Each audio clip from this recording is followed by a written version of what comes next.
I've never been of the opinion that the intro should be the first thing that one hears from of these things. Mm-hmm. I think there should definitely be chatter and then someone does the intro. You like taking the last topic from the left, is what I'm getting here. It is it is the best podcast, so it is also the best podcast model, yes.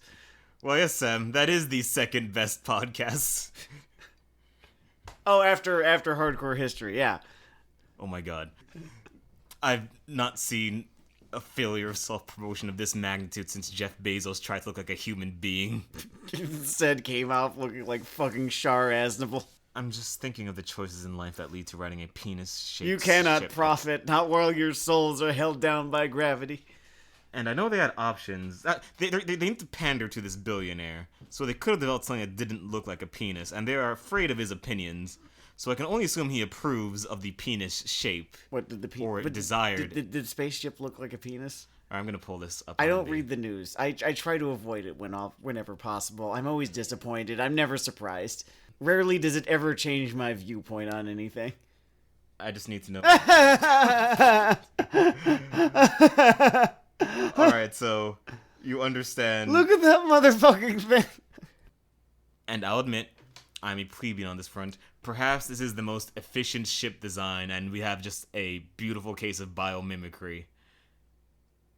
But all I can wonder is if the heat shield on this thing are made of latex. They call him the Red Rocket. Oh man. White-based Trojan horse, Trojan condoms. There's a joke there somewhere. I'm not gonna thread the needle today because my brain is fucked. So before we get to our fucking main review thing, by the way, because I watched Big Brother Uramichi, and I really enjoyed it, but they screwed one thing up in adaptation, which is every time he has like a dark thought, they'll like zoom in on his face and black out the screen. That's really just putting a hat on the hat. Like the joke is the contrast. That's they gilded the lily, yeah. Yeah, it's like you're supposed to keep like the kids show backdrop and all that shit, and the contrast is what I don't know. But the writing still works. So you know what they're doing? They're Kaguya-samaing. They're Kaguya-samaing? They're taking cues from Kaguya-sama with the whole internal monologue and do weird directing tricks. Ah, okay, but you see, you can't blindly. It works in Kaguya-sama because Kaguya-sama is designed around that whole thing. Yeah, and it's not like going on like a base black comedy contrast either. Like, exactly. Yeah. Oh well. You know what they say about great artists stealing, kids? Great artists steal selectively. They steal from specific things that fit what they're doing at the moment. They steal the correct things from the correct places, written by the correct people. Mm-hmm. I know, that's just unfortunate to me because I think that show has a lot of potential, but I don't know, it's not terrible though. Moving onwards. I mean, it's not a coincidence. Actually, it is a coincidence that Jeff Bezos did his fucking Gundam turn. So did you fucking read the thing on the Hill?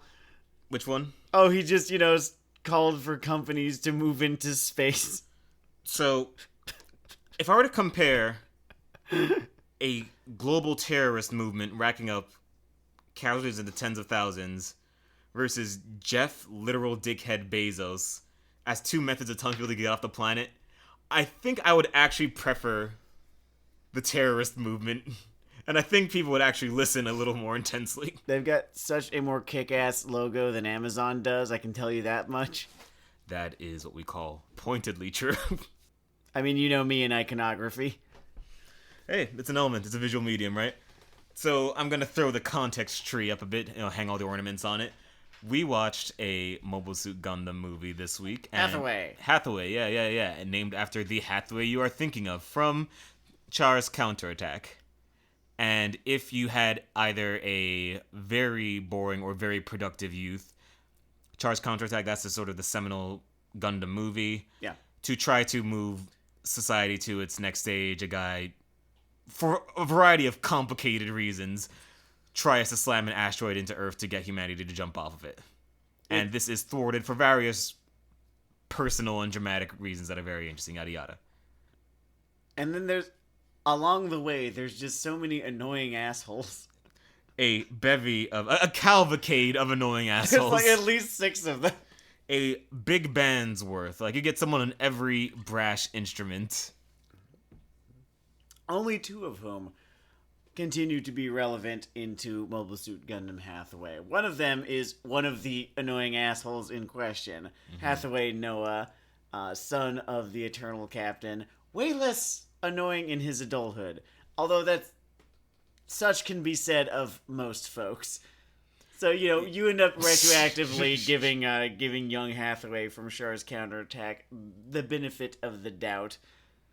He was not the only one acting the quintessential fool, or even the only one acting the fool over that person, or for that reason, or in this issue. I can't remember if he's a new type. I think he is. It is French Revolution levels of individual nutty personalities tilting history over in Char's counterattack. And then Quest Pariah. You knew that people would hate her. He knew that they would hate her, so he called her Quest fucking Pariah. Continues to be a presence even though she's dead. Sometimes it's good to be ahead of the curve. And this is the first of, you said 3? The first of 3. It's an adaptation of Yoshiyuki Tomino's novel Mobile Suit Gundam Hathaway's Flash. And it is performing very well so far. It's a good thing I knew this 1 of 3 thing going in, because if I were to throw one hard critique at this film, it has the weirdest stopping point of something called a movie, I would say. Yeah, it kind of just ends. It ends. Like, it would have been equally jarring to just stop in the middle of a random line of dialogue. Here's the thing, it's a Gundam show, right? It's a Gundam movie, and barely anyone fucking dies. Like, 3 people die in the first 15 minutes. 5 or 6 people die in the first 15 minutes, and after that, no one with a name, certainly not. I've chosen to sort of just mentally file this thing, and it is a great thing in my opinion, but to enjoy it optimally, I've just mentally accepted that this is a pure rising action experience.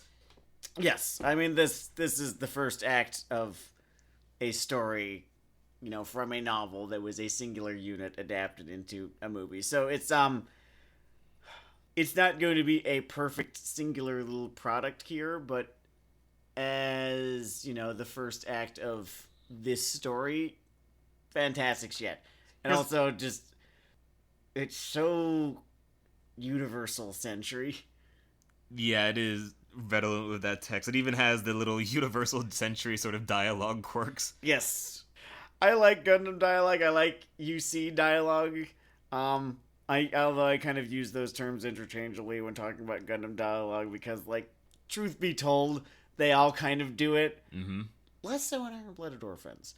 That thing has a lot of its own texture. But, 00 and Seed, absolutely. They did that shit, too.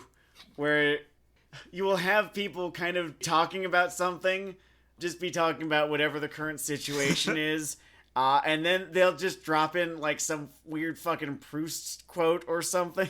It's so noticeable the way that Gundam does it, because, normally people are very fixated on either trying to achieve naturalistic dialogue or make their little philosophical statement. It will just sort of toggle the switch back and forth. Within the same sentence. Within the same sentence. You'll have someone saying, yo, you want to do some donuts in the parking lot? That sort of kind of reminds me of, the endless spiral of this war we're trapped in. Then there'll be a long pause. Yeah, let's do donuts.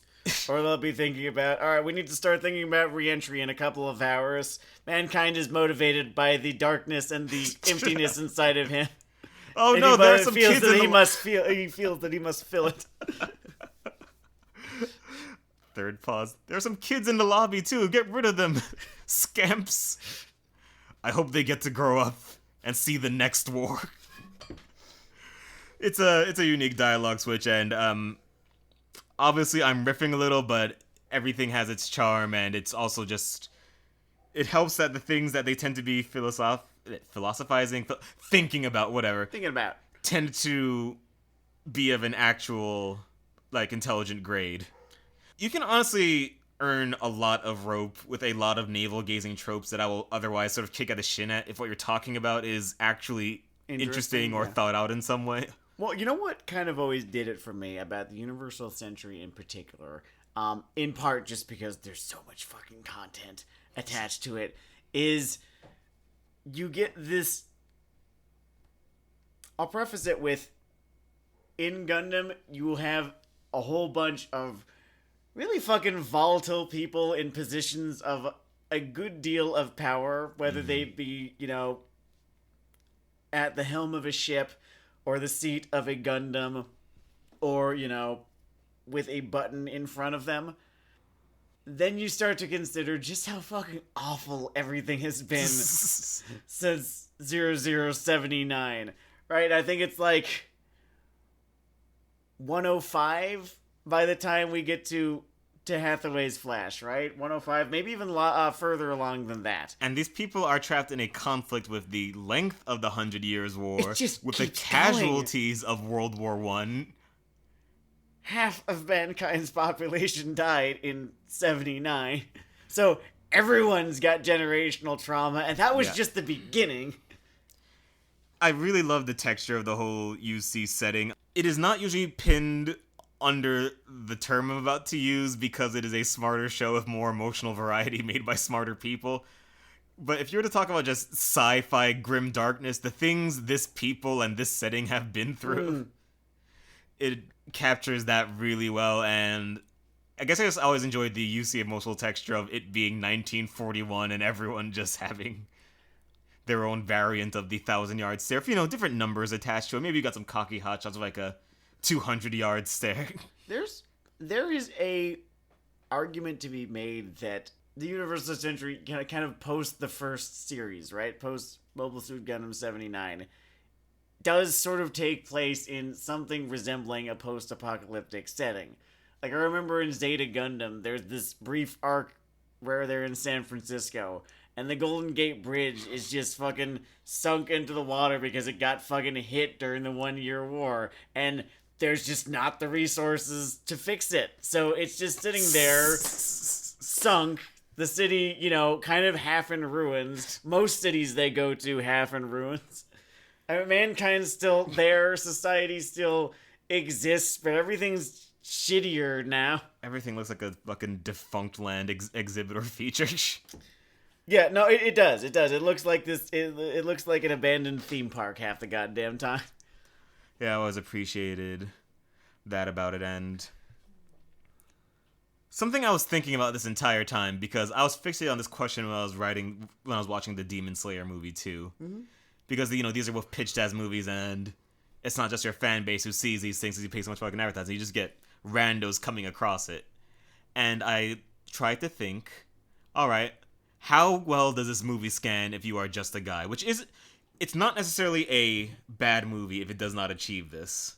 But I always find a lot of, franchise movies will either fall... there's a balance being met, and it's easy to fall either on the feeble attempt to recap everything, which I once saw a One Piece movie vomit blood in the attempt. Or fuck you, we're in, let's go, which is kind of where the Psycho-Pass movie lives sometimes. Sure.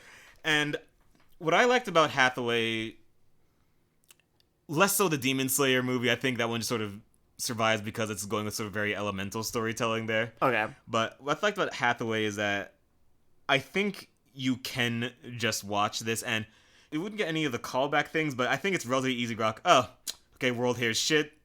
Eco-terrorists. There's this guy named Shar. Yeah, the information is paced out very well, in my opinion. So, and there's not a whole lot of exposition in it. There is not. Which brings me to my point. If you are listening to this review and you have no idea what I'm talking about with counterattacks or post-apocalyptic whatever, it doesn't matter because this is actually just kind of a good movie anyway. Although if you want to get into Universal Century, watch Mobile Suit Gundam: The Origin. Yeah. That's that is the new best starting point. And if you want to dip your toes and see if you want to get into Universal Century, you watch Gundam Thunderbolt. That's right. You can watch the short film jazz version of Gundam, and it's a great sample platter. You ever go to one of those bars that bring you the little sample set of way too much of each beer and you leave on your ass? That's Thunderbolt. I thought you were about to start talking about tapas. I was not about to start talking about tapas. And then it turned out to be about alcoholism.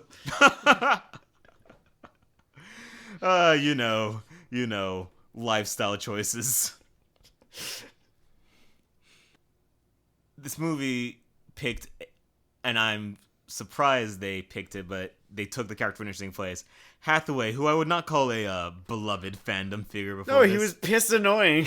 He was piss annoying, He would have been everyone's least favorite character in Char's counterattack were it not for Quest, the chick he was simping for. In franchise complaining terms, they were the most unwelcome subplot in that fucking movie, and yet they somehow managed to take him, put him in his own story, and have him be immensely compelling. This is like a compelling movie called it's just called Binks. And you see him reflecting on what he did and what he has to do now for Naboo. Misa dreamed of a better world. Ah, we're doing a bit then. I thought we could just move on. I missed it. Okay. We could just move on then. Binks coming to theaters spring 2024. 6 seasons, etc., etc.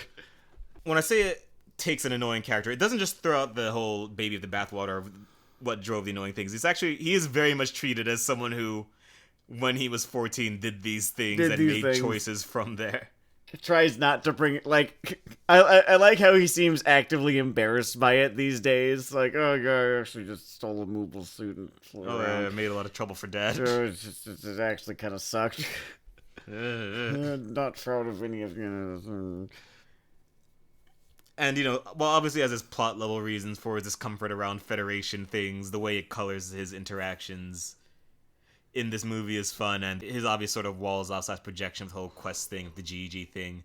There's a character named GG thing, all you need to know is just another new type. If you don't know what a new type is, it doesn't matter, because just weird psychic shit is happening, and I don't know, you've watched movies, you'll be fine. Like stand users, they are drawn to one another. It always makes them... It tends to make them act weird around one another. They'll come to irrational decisions. It'll very quickly spiral into either a type of needy attachment or interpersonal rivalry, hatred. It's interesting. Yeah. Tomino has a fun way with that business. So I like what they did with this character, and I'm just going to enter the spoiler zone from here, so if you are going to watch this movie and do not want to be spoiled, then you may move on to another piece of infinite content.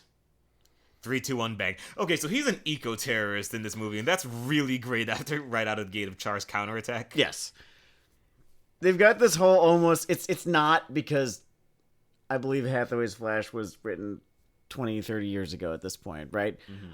It's not a riff on Lelouch Lamperouge, but I kind of like it as a reflection of Lelouch Lamperouge. That he's the most unassuming motherfucker. Like, he's not... It's clearly him. It's clearly him. If you were playing Guess Who in an NSA office... It is so clearly Lelouch Lamperouge. That is zero. That is zero. None of you should be surprised. All of you are idiots. But no. Can you imagine the court-martials? Someone needs to go down for this. Not just him. So, Hathaway, comes off as, just this quiet, unassuming sort of milquetoast fellow who would like to put his past behind him and is absolutely trying to do that, yes, and also, have a future, the future of a Gundam antagonist. But, the fun thing is that he's the protagonist of this. And it definitely plays, I think, in the tropes of how we sort of expect a Gundam protagonist to be expected. Like, he definitely carries that kind of initial Rey unassumingness. Yeah.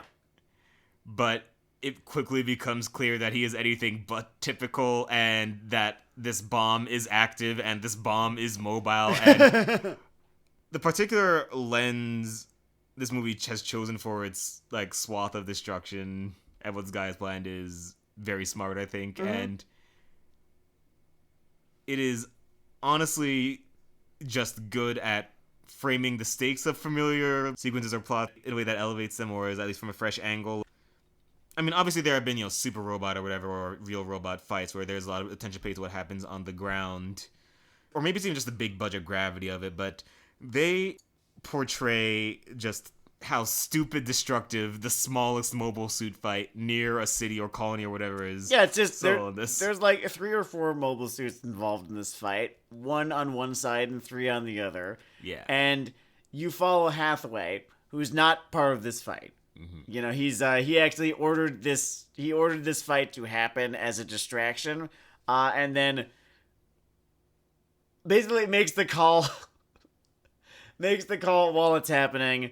Oh shit, I can't actually. He's trying to get out, right? He's trying to get out. He's trying to get out underneath the veil that this would provide, but he's got to save the fucking girl. Makes the decision to do this in the moment, basically making this entire thing moot, and ends up just running around trying to fucking not die while this fight is happening. And you're seeing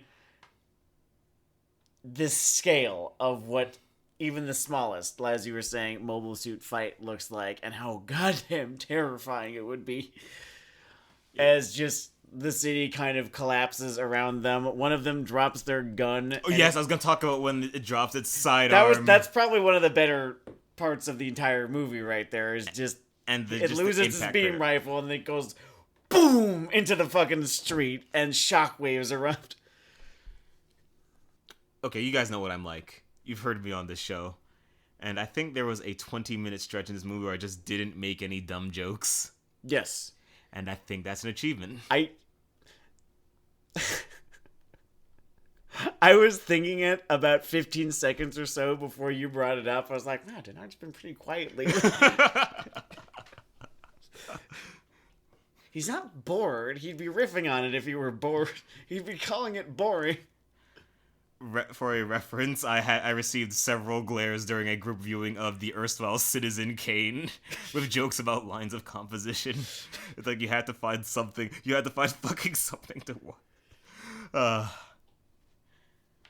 So yeah, extremely enjoyable sequence. If I were to have been making a dumb comment during that, the way it portrays this destruction effectively and sort of ties into how people feel being fucking vaped on the ground. I just remember that fucking exchange they have in Team America where they keep talking about 9/11 times 300 billion trillion.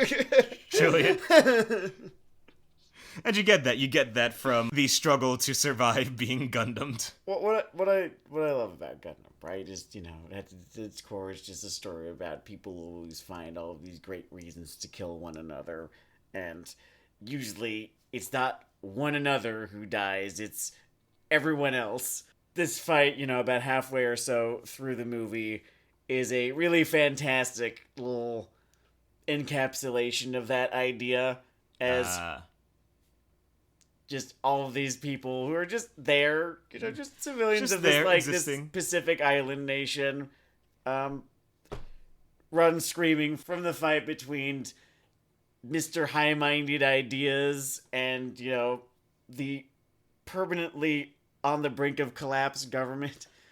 I really enjoy every version of the Federation you ever see in this franchise. Feels like it's just 2 years away from the Weimar collapse.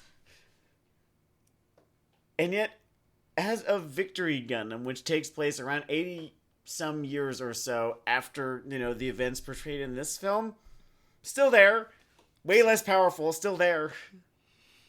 It limpeth along. Judo Ashta is still alive as of Victory Gundam. Really, just kicking around Pluto. He came back. Oh, okay, I forgot that. He was Jupiter. They were going to Jupiter, I believe. He's old. He's extremely old. He's this old guy. He's still got it, though. How you kids doing? That series never got a dub, but I like the idea that all of them sound like the cast of The Sopranos. Do you want to toss a Gabagool joke? No, I'm just going to embarrass myself with my Gandolfini impression. That's fair. We will only dance on the toes of the Republican dead on Weeaboo Hell. Are we the most partisan anime podcast out there? Probably not. There's a lot of anime Nazis out there. Oh, right. I forgot there was another team. Alright, zooming back in on the flick here. a small thing I enjoyed, but small characterization things are what, make up movies and plots, so I think it's fair to jump into those. It's like it's the thyme on top of it. It's the time. Or rosemary. His refusal to be pulled into the love triangle I was thing, about to mention that. It's one of my favorite goddamn things. He's just sitting there trying to be an eco-terrorist leader. And here's this bitch and this Chad trying to pull him into some dumb shit love triangle, and he's just having fucking none of it. Oh, you'd hate it if I took her out, And wouldn't you? it's great because they both seem to want him to be part of this. Like it's some fucking game to them. It's like everyone's trying to get you to play this board game you don't know the rules of. Like, Gigi, for her part, seems to want to sit on his face really goddamn hard, and Sleg, for his part, seems to want some competition or something. Is his thought process just, well, it wouldn't be sporting if you didn't fight back? I think he just wants his life to be more interesting. I don't know. Well, he gets it on a different front. Hathaway doesn't want his life to be interesting. He just wants people to fucking leave already. He wants them to leave this. He wants them to leave the planet. He wants them to leave this room, in fact. I'll only pursue this love triangle if you take it to space. And then at the end of the movie, it's revealed he's had a girlfriend this whole time. So he could honestly give a shit about any of this. You got me. You've sure cucked me, Slag. I feel now, the horn sprouting from my forehead. Now I am the horned one. I will never rise from the ashes. Truly, I am the Virgin Hathaway, and you're the Chad Slag. Sorry, you kind of got a similar name as a guy from the first show. If it seems like I've been relatively one-sided and heaping praise on this movie, well, for one thing, I just fucking enjoyed it. It's just a really good. It's just a good ass time. Remember, my biggest complaint about it was that it just basically randomly stops because they're adapting chunks of a novel. Yeah. Like they introduce this new set of characters. Like, oh, what happens next? Credits. Like, you're gonna have to wait 3 years, motherfucker. Cool. Oh man, I hope we won't get thunderbolted. We'd be lucky if we just got unicorned. I think it was, 2006 by the first episode of Unicorn. It was like 2013, the last one. Oof. They have such a or we get fucking rebuilded franchise philosophy because 15 years. Franchises will often lean very hard either in the direction of remake things of the same tone or try to go art house with it or horror it out, and instead they basically bifurcated Gundam into the art and prostitution divisions. Oh, what, with the build fighters and all? Oh yeah, no, they basically they just siphoned out all of the most toy merchandise parts of the franchise and just gave it its own show so that they could do stuff like this. And I kind of admire. So many times in life we're told we have to choose between cocaine and our vision. And just look at Tomino, a nice little pile of gold, cocaine, and pride. It's great, honestly. You barely even see the mobile suits in question in this movie. I mean, perhaps you'll see them more in the next two, but the two big, action set pieces take place at night. You really could have made a less visually interesting version of this movie that was just battleships kicking around. Yeah. And I guess I don't really know what it speaks to, but it's interesting. Well, I like that they were able to kind of keep it fresh, because you would think that you can only watch giant metal samurai, fly around and shoot each other with lightsabers so many times before the novelty wears off. But they always find a way to make it extremely interesting. Yeah, it's spun in a fresh way. It reminds me of back when Genndy Tartakovsky had Star Wars for a fat minute, and he was doing really different stuff with the Force stuff. Yeah. It's not, they don't do the same different thing, but they're as smart about playing it differently as that was. Yeah. In my humble opinion. The fights in this series, they did a very good job portraying just how fucking hard it is to fly one of those things. Yeah. Just what an effort it is. what an effort it is, the value of a pilot, like having any Yeah. given person who can do these things, the lengths you would go to get one back. Just how immensely... Just how fucking nerve-wracking a fight with another ace is. Yeah. Not even an ace, in some cases. The Federation ace pilot in this grew on me. Oh yeah, that Lane kid. I like that Lane is basically working on, like, a system of honor. Like, it's like he knows he's supposed to be a hero and is sort of chafing under the situation. Yeah, he's just like, I think his greatest sin is that he is a little bit unpleasant. Yeah, That's it. He's got a sense of, he's got a sense of personal honor. He's just like kind of an abrasive dude. I wouldn't even call him a dick. Just kind of unpleasant. Yeah, he Just not someone I'd ever really choose to hang out with. Top Gun personality. Yeah.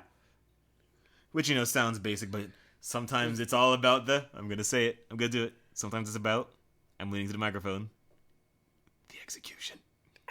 He said it. Glass cans and beer bottles just thrown at me. I should contextualize that last joke. We just watched fucking Zack Ryder win the GCW championship, and it's the funniest. Life provides small joys. They gave him the strap. They did. When we say that you don't even see as much of the mobile suits, they do keep the action quota up, but there's a little bit more of stuff on the ground, like especially the whole opening sequence is essentially Con Air or something. I had more compared to Air Force One. Air Force One. I couldn't remember the name of Air Force One, so I went for Con Air because I needed something on a plane. But I guess it just shows they have thought about what Gundam is, can be, etc. Anyway, I think I've mined my perspectives. Anything you'd like to bring to the table? Whenever I try to introduce Gundam to people, and I have to start talking about new types, is there a better way? Is there a better shorthand? I know the Fortranism that's coming here. That's a problem. Okay, I'm not actually going to say it, but like, is there a more, let's say, politically correct shorthand for new typeism? I know with my advertising brain, I could get like a chalkboard and just write out ideas until I found something that sounded less ableist than the typical shorthand for it. Because the idea is that, it's the next phase of human evolution, and, that was triggered by humans moving to space.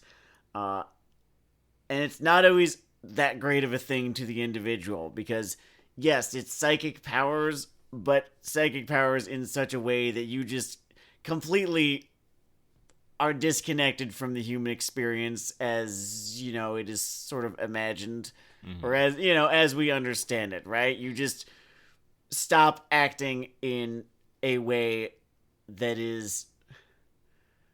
even makes sense to anyone anymore. Right. Your motives have a habit of becoming detached from the material. That's the thing. Like, that's what I like, is that like Gundam protagonists and antagonists, all those new types, right? They have these motives that are so amazingly immaterial. They have these motives that are so tied to not their belief even, but like just this, I guess you could say belief, but just this fucking feeling that they have about how things should be. And it's not even a sense of right or wrong. It's like a compulsion that's driving them. Compulsion is actually not a bad word. Yeah. Again, we need a term that combines compulsion, detachment, not being a funny turn of phrase about the spectrum. No. No, we're not going to do that. Okay, we're not going to do that. Oh man, we've become so much more well-behaved over time. Isn't that nice? I'm almost 30. I damn well better be. That is true. Oh man. I had my birthday while I was I on think the 22-year-old version while I was of on us, my hiatus. the show would get very popular, immediately canceled. We never get a job again. What can you do? What Except can you not do? that. Probably not Probably that. avoid that. Probably avoid whatever it was that 22-year-old Sam would have done. But people grow. They do. Like Hathaway. Like Hathaway.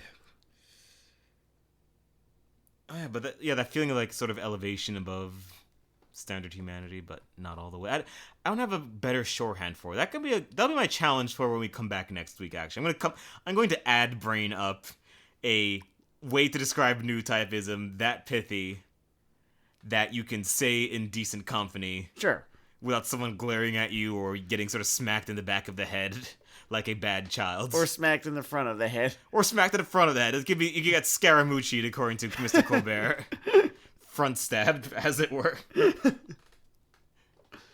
Anyway, we are very happy to be back with you people. Absolutely. It's been a long couple of weeks. Yeah, and, we have a slate of fresh ideas. I don't see us doing any of the current isekai runs because I have insulted these from so many angles. And I've run out of things to say. I haven't run out of things to say, but we're getting towards, like, the B League, and it's below the insight tier. It's really just funny insults to me. It's just fucking takes. It's just fucking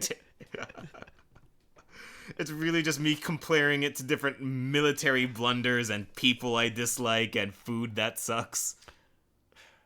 Alright, once I said that it's like watching someone play a video game, I like that. That was kind of the end of that book right there. And I'm not writing a sequel. It doesn't need one.